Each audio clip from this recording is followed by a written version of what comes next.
Hey, what's your boys here? How my number ones doing today? Hello, this is Zero from the future.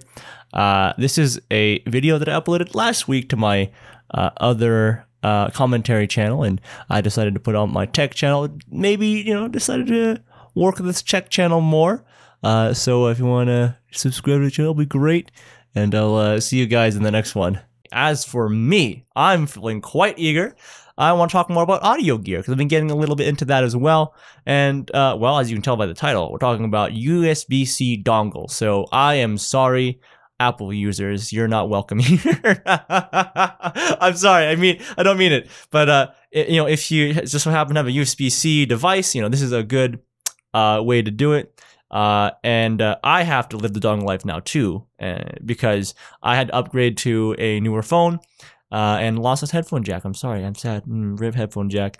I'm using now the Samsung S20 FE, and it has, again, no headphone jack, so hey, might as well enjoy the audio, right? And I know that DangPods suggested the iBaso, I think D03 it's called. However, I have found out that it may be discontinued anytime I have tried to find it. Either it takes way too long to get here, or it's very expensive to even ship it. So I decided to get my own little dongle. Which ones do we have? Well, the ones that I can sell to where I work. And which ones do I have? Well, I have the Apple ones, the Google ones, and the Sammy ones. Now, I've tried all three before. I don't actually have the Google ones on me. I just bought them as a stopgap, because I lost my apples for a moment and I found them. Great. Now, so I do have them. Each go for 10, 15, and 20 Canuck bucks respectively. I have the Apple one here, as you can see the little guy right there, and then we got the little beta, little Sammy right there. What can I tell you about the Apple ones? First, according to some guy who did some testing, I don't know a lot about how this stuff works. But they are 24-bit depth, up to 48 kilohertz sample rate, and apparently perform a little bit better than the Google ones. And if you look at the photo on that site, man, the Googles are thick and perform worse. Kind of sad. And the Sammys, well, what you get for double the price? Apparently, up to 24-bit depth audio, and a 192 kilohertz sample rate. That's a nice bump for double the price. So what did I do to test it? And I want to emphasize, I'm not an audio expert of any sort. Well, I used 3 headphones, and I'm sorry, I don't have any, like, dirty buds, as they're called, by DangPods, the ones that come with your phone, or the Apple ones. But I do have a relatively affordable set, the Sony Extra Bass in red. Wow.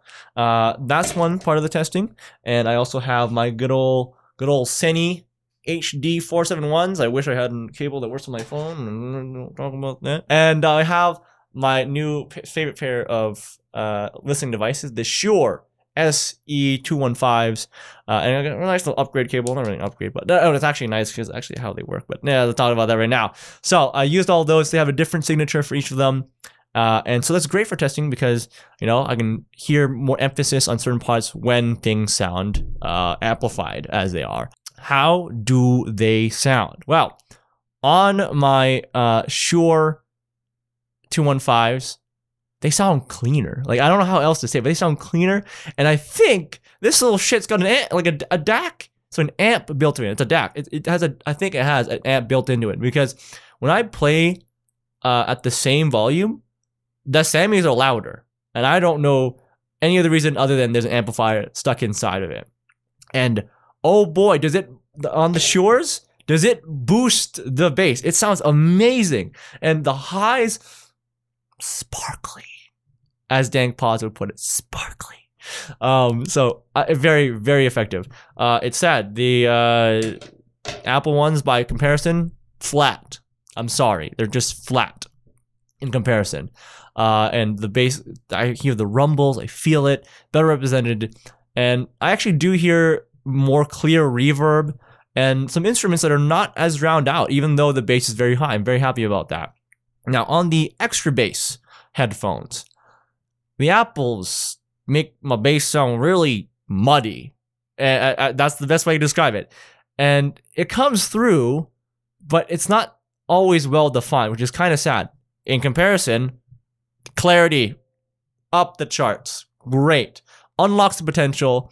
And yeah, the bass is there, but I can still hear everything else too. So no complaints from me. If you are a bass head and you want a good adapter and you're using the Sonys that I have here, amazing choice. Go get it. Now, lastly, my older headphones, you know, the H271s, 471s, they're weaker than these two sets, so I had to boost the volume a little bit more. But the Apples, man, they're so weak. I couldn't reach the same volumes as I could with the Sonys or the Shure. It's weird. I don't know why. Couldn't match it with the Apples. Bass and highs feel weak, and I did learn that some of my tracks do have a bass guitar, I guess.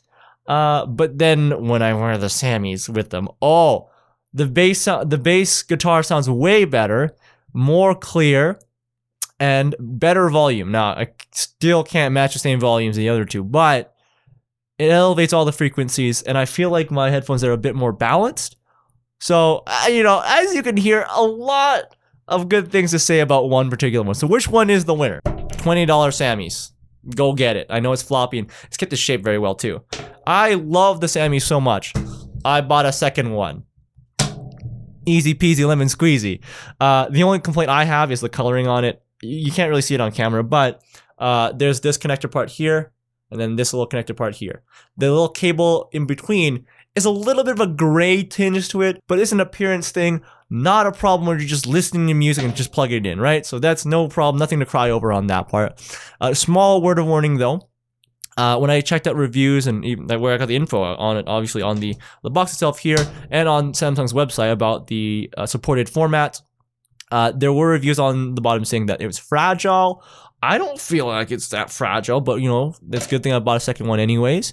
And right now, the Sammys are holding me off because in the mail, coming next week, hopefully, is a Meizu amp and USB headphone adapter, which almost matches the iBasso in specs, because it claims 32-bit audio at 384 kilohertz. I have nothing of the sort. It's not needed to be that high, does it? Like, I don't know how high you can go before you don't notice. I probably can't notice. I'm not some audio engineer.